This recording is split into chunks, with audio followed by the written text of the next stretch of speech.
پھر ایک اور بات یہ ہے کہ اگر انگلیوں پہ تسبیح کریں گے تو زیادہ ثواب ہوگا، انگلیاں گواہ بن جائیں گی، لہذا خوبصورتی کے ساتھ انگلیوں کو استعمال کرنا ہے، جیسے سبحان اللہ سبحان اللہ سبحان اللہ سبحان اللہ، الحمدللہ الحمدللہ، اللہ اکبر اللہ اکبر، یعنی اس طرح بھی آپ کر سکتے ہیں۔ پھر ہر نماز کے بعد آیت الکرسی پڑھیں، اس کا کیا ثواب ہوتا ہے؟ نبی صلی اللہ علیہ وسلم نے فرمایا ہر فرض نماز کے بعد آیت الکرسی پڑھنے والے کو موت کے علاوہ کوئی چیز جنت میں لے جانے سے نہیں روک سکتی۔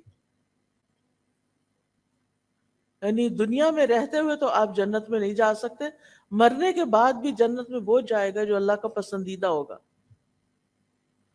اور جو اللہ کا پسندیدہ ہے اس کو اللہ تعالیٰ نے بہت سی خوشخبریاں بھی سنائی ہیں، اس کے لیے آسانیاں بھی کی ہیں۔ اور یہاں پر کیا آسانی کی گئی ہے کہ جب یعنی انسان اپنی یعنی ان چیزوں کو پابندی سے پڑھے گا تو پھر اس کے لیے جنت کا رستہ آسان ہو جائے گا۔ اچھا، قیامت کے دن ہماری انگلیوں سے بھی سوال ہوگا، تو جب ہم ان پہ ذکر کریں گے تو یہ ہمارے حق میں بولیں گی۔ قرآن مجید میں آتا ہے نا وَتُكَلِّمُنَا أَيْدِيهِمْ وَأَرْجُلُهُمْ، ہم سے کلام کریں گے ان کے ہاتھ اور پاؤں۔ پھر ہر نماز کے بعد قُلْ هُوَ اللَّهُ أَحَدٌ قُلْ أَعُوذُ بِرَبِّ الْفَلَقِ قُلْ أَعُوذُ بِرَبِّ النَّاسِ، اگر آپ کو وسوسے ستاتے ہوں، شیطان پریشان کرتا ہو، آپ کو کوئی تکلیف بیماری ہو، تو آپ یہ تینوں کل ہاتھ پہ پڑھ کے پھونک مار کے ہاتھ میں چہرے اور سر اور بازو اور ان سب پر خود ہی پھیر لیا کریں۔ اس سے آپ بہت اچھا فیل کریں گے، بہت لائٹ فیل کریں گے۔ اگر آپ کو کوئی تھکاوٹ ہوئی بھی ہے، آپ کو کوئی بیماری ہے، کچھ بھی ہے، تو آپ اس کو اپنا معمول بنا لیں۔ پھر صبح کے اذکار پوری توجہ کے ساتھ کریں۔ اللہ سبحانہ وتعالیٰ قرآن مجید میں فرماتے ہیں یا ایھا الذین آمنوا اذکروا اللہ ذکرا کثیرا وسبحوہ بکرۃ واصیلا، اے ایمان والو اللہ کو کثرت سے یاد کیا کرو۔ یہ کون کہہ رہا ہے کہ اللہ کو زیادہ یاد کیا کرو؟ کون کہہ رہا ہے؟ اللہ سبحانہ وتعالیٰ۔ یس، ماشاءاللہ بہت دھیان سے سن رہے ہیں، اسی لیے جواب دے رہے ہیں۔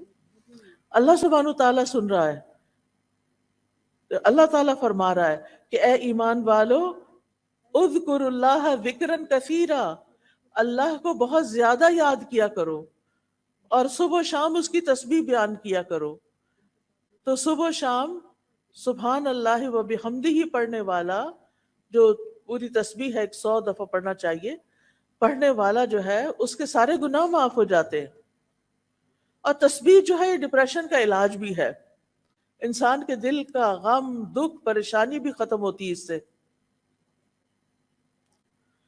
پھر اسی طرح آپ نے فرمایا جو شخص یہ تسبیح پڑھتا ہے سبحان اللہ و بحمدہ، قیامت کے دن اس سے زیادہ افضل کوئی بھی نہیں لائے گا۔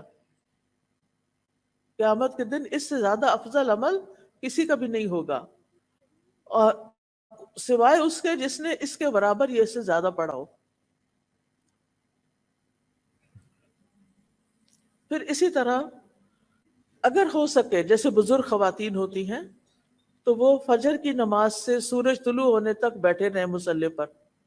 جو اسکول کے بچے تو ظاہر ہے انہیں اسکول جانا ہوگا، تیاری کرنی ہوگی، لیکن تیاری کرتے کرتے اللہ کا ذکر کرتے رہیں۔ پھر اسی طرح یہ صبح شام کے اذکار ہے نا، یہ بھی بڑے فائدے کی چیز ہے۔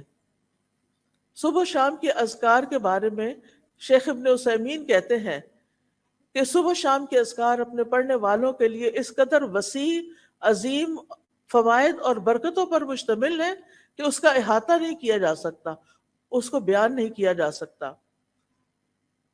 صبح و شام کے اذکار دل اور روح کی غذا ہے، دل میں سکینت ہوتی ہے، اطمینان ہوتا ہے، راحت اور مسرت حاصل ہوتی ہے۔ پھر اسی طرح یہ اذکار دنیا اور آخرت میں سلامت رہنے کا ذریعہ ہے. جو شخص یہ اذکار پڑھے گا وہ سلامت رہے گا. پھر یہ خیر و برکت کا دروازہ کھولنے والے کلمات ہیں. پھر اسی طرح جو شخص صبح کے وقت ان کو پڑھ لیتا ہے اس کے لیے خیر و برکت کا دروازہ کھل جاتا ہے.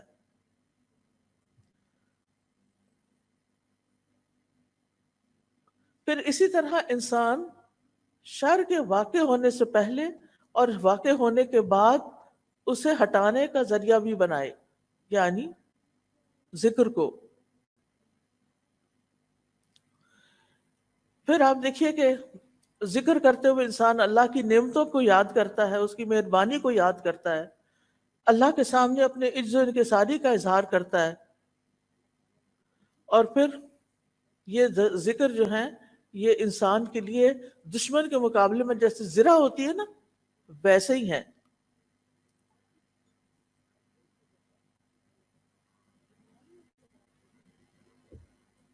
صبح شام کے اذکار کے بعد آپ قرآن مجید کھولیں، چاہے ایک صفحہ پڑھیں چاہے آدھا صفحہ پڑھیں، کیونکہ قرآن مجید میں آتا ہے ان قرآن الفجر کان مشہودا، کہ فجر کے وقت کا قرآن اس میں فرشتے حاضر ہوتے ہیں. ہر ایک اپنی اپنی سہولت کے مطابق قرآن مجید کا کچھ حصہ ضرور پڑھیں.